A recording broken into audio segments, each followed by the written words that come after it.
Welcome to Let's Talk Antigonish, the podcast where we sit down with neighbors, experts, and friends to explore the stories, the questions, and the big little issues that shape life in our town, one conversation at a time. This week, we're talking all about Antigonish's famous refugee resettlement organization, SAFE. Hello and welcome to Let's Talk Antigonish. Big news, Anuj is back in town. Yay! And right here across the table from me. So, Anuj, will you please, well, first of all, welcome back. Thank you. Second of all, will you please introduce our guest today? Oh, my pleasure. It's such a lovely occasion to have Mark Ballard here, my colleague at SAFE, but today chair of SAFE, which is Settlement in Antigonish for Families from Everywhere. It's That's a big correct. name. Welcome, Mark. Thank you. So I suspect a lot of people in this town are aware of SAFE and everything SAFE has been doing. It's a prominent organization with some big victories. But for those who may be new to town or just haven't heard of SAFE, tell us what it is for as an organization.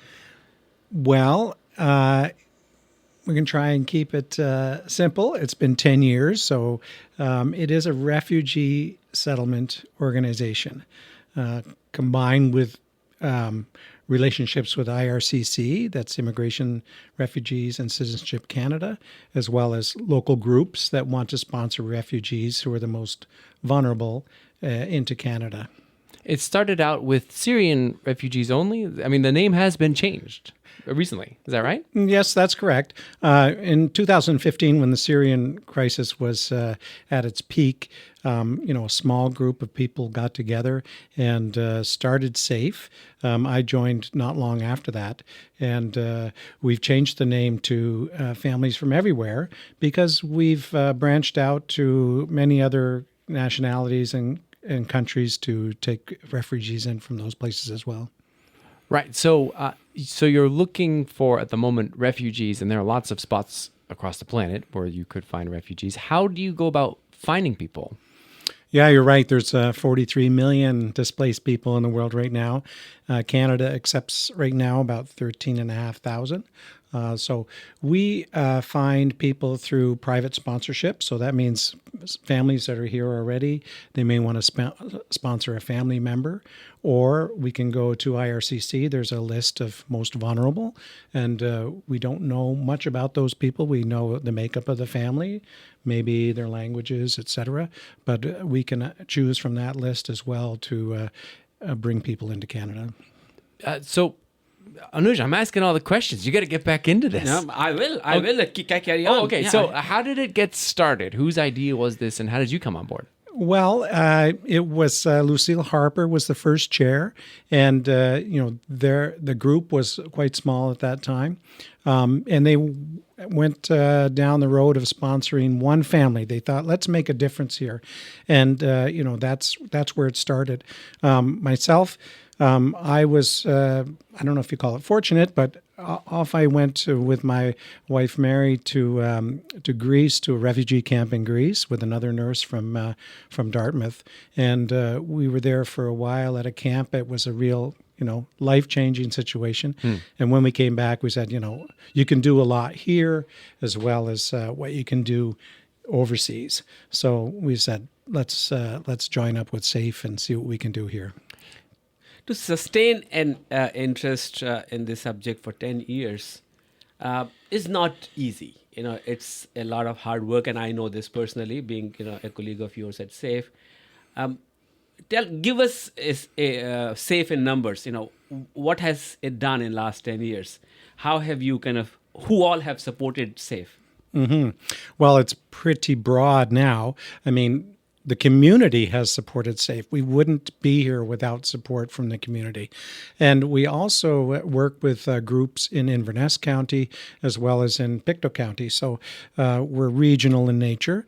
We have that relationship with IRCC that gives us those spaces from the overall spaces, and they get distributed to these groups that want to do this humanitarian work.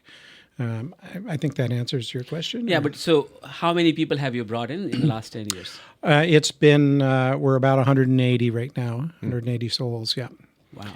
Yeah, many this families. Includes, parents, children, grandparents.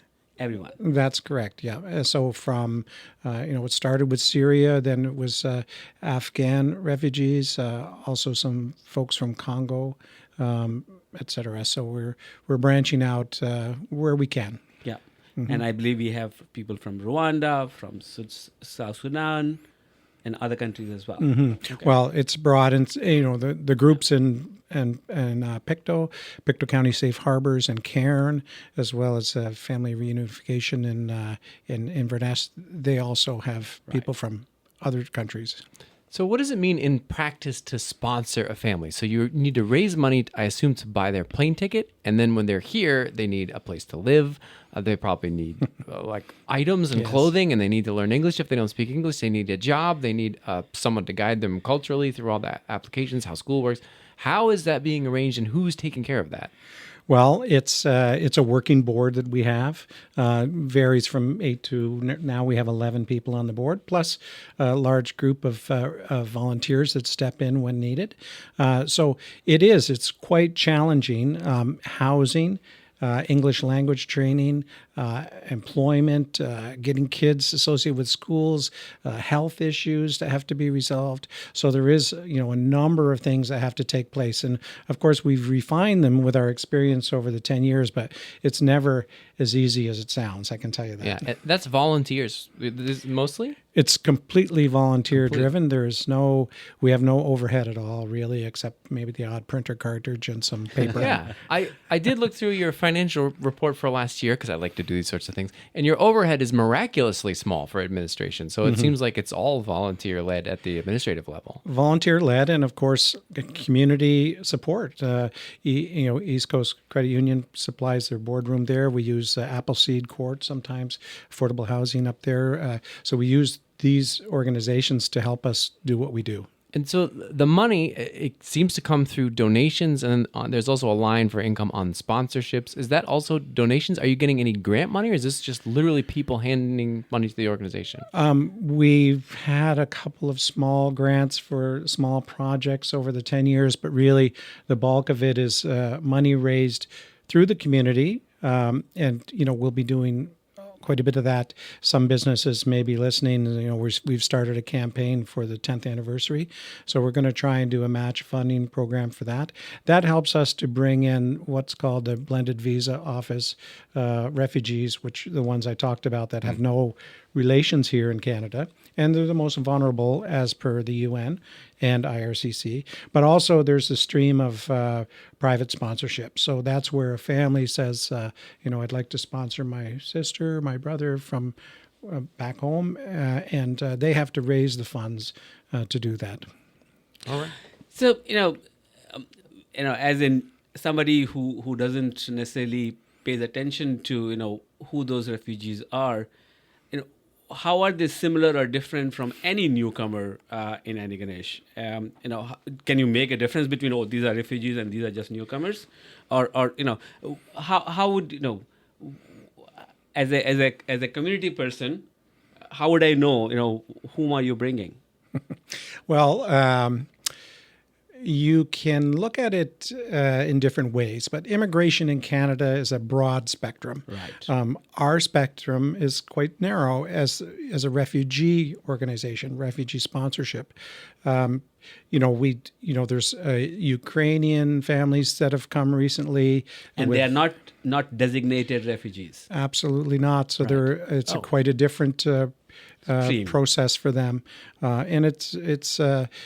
It depends on the media, on the rhetoric that's happening as to what's going on as far as the House of Commons is concerned.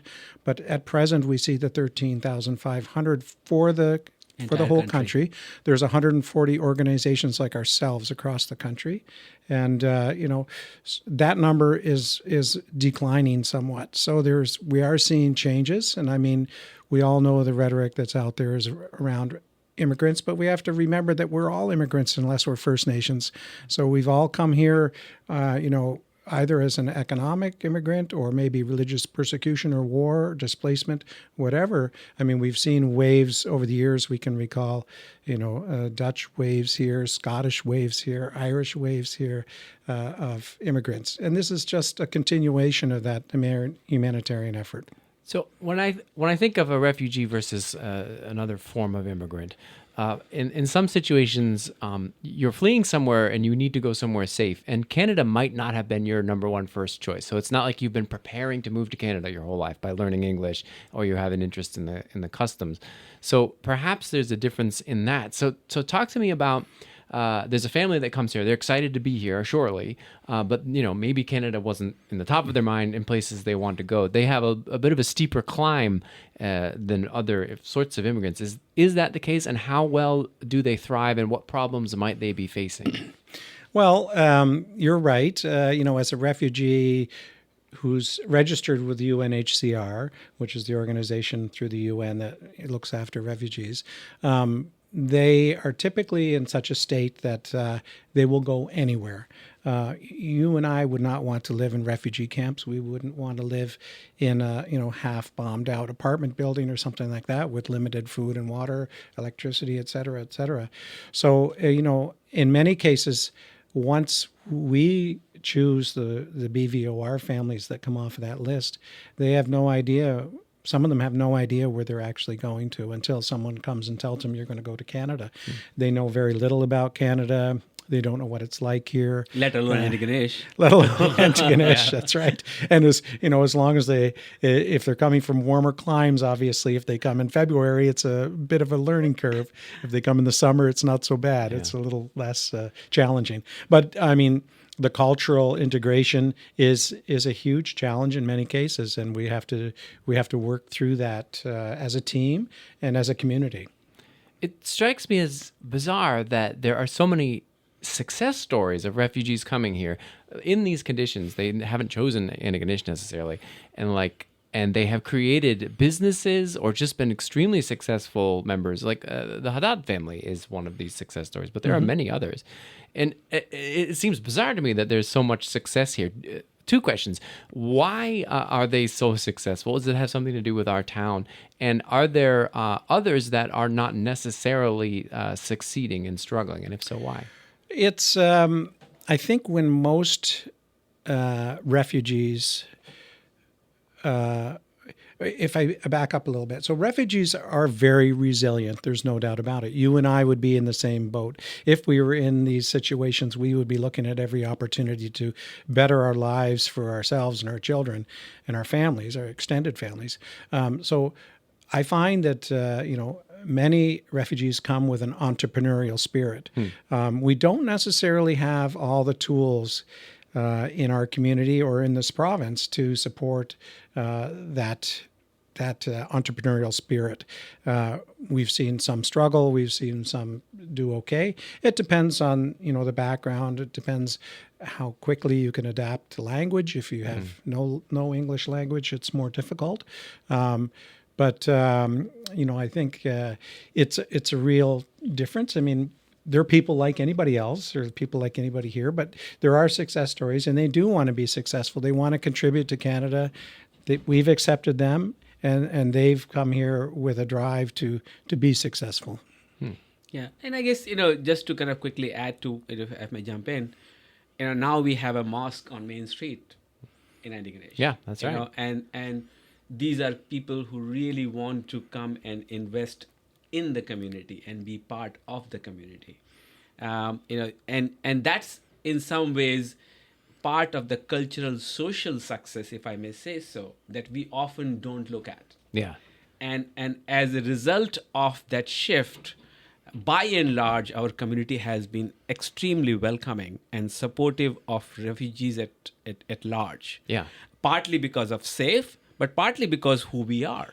Yeah, I find it unusual in a sense that a small town in Nova Scotia or anywhere in North America is so welcoming of refugees, but just multiculturalism in general. And it seems to me that there's little tension around that, the mosque on Main Street, or just people visibly from different countries. Is it the case that it is unusual compared to other places?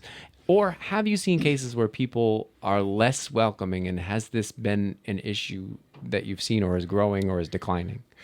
Well, I think a lot of it is based on the political atmosphere of where the people settle, and the social nets that are in place. It's fairly well known that the small rural community sponsorships tend to be more successful because there's more of a hands-on approach by the volunteers, whereas government-assisted refugees that come to the main centers, the big cities, Yeah. are thrust into the social supports, community supports that are already overtaxed in many Okay. cases.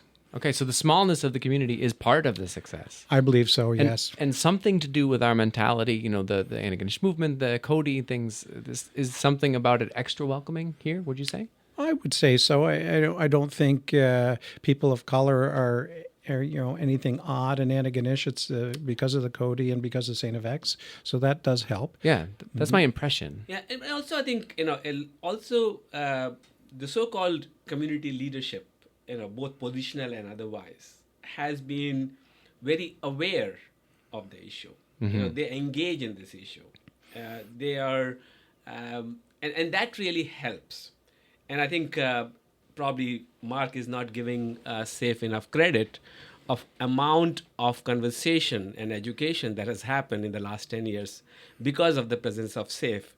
And SAFE, as I think you were saying, Mark, if I may just paraphrase what you said, SAFE is truly a community organization. It is not an institution. It is completely volunteer run. Volunteers have come and gone. There are a number of volunteers who are very engaged, but not on the board, and that doesn't matter. And so, so I think that the whole structure and nature of SAFE has really helped in building this community osmosis in some ways, I would say. Not that, we even haven't had incidents of challenges. Sure. Absolutely, which can happen anywhere. But by and large, I think we are very, very lucky and grateful for the community to embrace the refugees. What's been the involvement of the local government in that sense? Because you don't need them, it sounds like. But because you can do all this without any involvement. But have they been involved, or at least excited and accepting? Well, we have advocated refugees' causes for 10 years. We've seen changes in this town. We've gone from one immigrant support person to 3. We've seen Y-Reach move in here to do English language training. We've seen, I think for the most part, politically, it is accepted. But, there are a lot of things. We're not blind to the fact that immigrants have, a different set of supports than regular Canadians that are already here and struggling for housing, for doctors, for dentists. I just today just sent a letter to Minister Diab in reference to there's a dental plan that is emergency for refugees when they come, and it's not adequate now because we can't get a dentist. And it's only valid for 1 year. So if we can't get a dentist for a year, then that person has really lost out. So these kind of things, we have to continually keep our finger on the pulse. Yeah. And we continue to have to, speak to our provincial politicians and our federal politicians. That's an interesting issue, I find, when you're dealing with people coming into a place from anywhere. It could just be people moving in from Toronto or whatever, refugees, immigrants, new people. And then suddenly there's an issue, like there's a housing shortage, there's a family doctor shortage. It's those people who are newish to the town everyone is going to look at with suspicion. Are you concerned at all, especially with the change in housing access, that you'll get any pushback for that? There will always be pushback. I mean, we do hear, people say, why aren't you helping people here first? Yeah. I think the big issue here is, and the word humanitarian needs to be highlighted and in bold, because that's what we're doing. We're taking people from situations where it's, in many cases, life and death, or they're stuck in a refugee camp for years and years. So, if they're here and they're living, I wouldn't say living rough, but they're living at the baseline. That's a start. That's an opportunity for them. Their children can become, very successful, and many of them have. We've had children that have gone from not speaking English arriving here to becoming engineers and accountants and going through university. So it's working. The first generation adults are always going to take the brunt of the hit, as they always have. Yeah. If I may just quickly jump in, I think this is a very critical question and important question. And I'll just take a 30-second response of my own understanding on this. I think we often can be either get into zero-sum game conversation or be pushed into zero-sum game conversation. But the way life unfolds here and everywhere else is never a zero-sum game. So here is an example. Canadian health system needs immigrant workers. Yes. And it is good. It's good, great that we have them.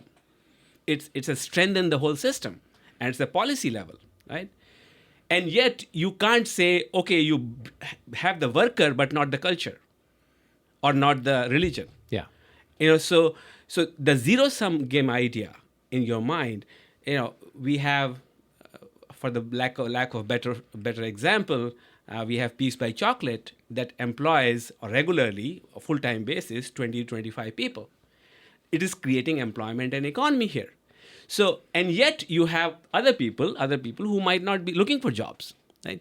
So how does one expand move away from this zero-sum game conversation of housing? Are they taking the housing? They are also building housing. Yes. They're employed in that housing sector. So how do we see that as above the zero sum and create solutions as opposed to see that as a problem? And it's such a slippery slope. It is, and it is because it requires you to sit at the table, remove your emotions, and think intellectually about it. But a lot of reactions are quick. Agreed. Thank you for asking that question. Yeah, and well, you're welcome. I'm glad, first of all, you thanked me. I should say something in return. So what is this about 10th year anniversary celebration? When is it happening? Who all are invited? What are you going to do about it? Tell us a little bit. It's all a secret. No, we've it has been 10 years, and we said, as a board, this is really truly something to celebrate, something that started, we always like to use the term a kitchen table meeting. Essentially, that's kind of what it was when it started, and to the point it is now, where we're regionally recognized, and it's so the 10th year anniversary, we are targeting November 15th. We will very likely have a panel discussion in the afternoon. We will likely have a dinner for volunteers and newcomers, etc. We haven't really nailed that down yet. And also, what is it about? What is the celebration about? Well, it's a celebration of the success of the newcomers to our region. So, 10 years of hard work by many, many people, and community acceptance. Everyone in this community essentially has accepted these people, and they are employed all through the community.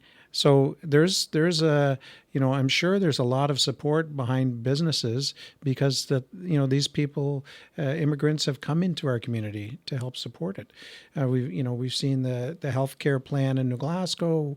We've seen, many employers here as well. So I think it's a celebration of the community accepting, refugees into the fold. Mm-hmm. So what is the future of SAFE, do you think? Well, I think we continue the good walk down the path, humanitarian efforts. Like I said, humanitarian efforts don't have to be traveling to Greece. They don't have to be, traveling overseas or sending money overseas. It can be done right here in our own town. We're very fortunate in Canada to have this refugee program. We don't know where it's going to go in the future. Politically, it could be squashed in a second, but it has been going on since 1976, if I recall, and it's brought hundreds of thousands of people here from all different nationalities, and we want to continue that that effort. So, part of the 10th year anniversary is a fundraiser as well that we're still gelling the process for that. But many, benefactors have probably already seen letters from SAFE, requesting some funds. That's the first step to continuing this process. The rest of it is handled by the community. So, that's... And if I might just quickly add, and you might continue, is that we are having a 60,000 match fund campaign right now. Okay. Which we are reaching out to all the businesses and individuals and our old benefactors and new benefactors to essentially bring 2 new, more vulnerable family. So there's a match, you said? So there's companies that are going to match every donation? What we are saying it match. What essentially we are trying to do is do half from the institutions and half from the individuals. Got it. And so we, a number of businesses have really stepped up and writing checks. The town and county have stepped up and written the checks. And we are really, really looking forward to this celebration. So the 10th year anniversary gives us an opportunity to try and bring in a couple of more refugee families. Only 2, maybe 3. But the fundraiser that we're looking at, the $60,000 matching fee, will provide the opportunity to do that. And so what we've gone out to businesses to say is, if you can provide $250 tax-free donation, and then that will build up the basis for the match funding from the public. So we're really excited about that, because this is how we raise funds for the BVOR families, for the most vulnerable. So if you don't have any cash to give away, there are other ways to help, if I'm not mistaken. So how could you get involved if you just wanted to generally help the organization? Well, I think as volunteerism in general, we've seen a decline in volunteerism over the last several years. I think that's important. We just have to understand that, if someone volunteers with SAFE, it's a bit of feast or famine. When a family comes, there's transportation, there's, language issues, there's a lot of things that happen all at once, and it involves a lot of people. So, right now we have a family, and we all have to step in to support all the different aspects to help that family. Yeah. So, for example, the family member wants to go to the doctor, and somebody needs to take them there, do the translation, help fill the form, make sure that all the questions they wanted to ask were able to ask. If they had interaction with the police, RCMP, their relationship with police in their own home country is very different. Yeah. And how do you really help them orient? It's not just one thing. And as we often say in SAFE, it takes a village. It really takes a village, and everybody just chips in. That's great. So there's opportunity. If you get in touch with the organization, you could be doing any of these sorts of little roles. Absolutely. Yeah, That's correct. Yeah.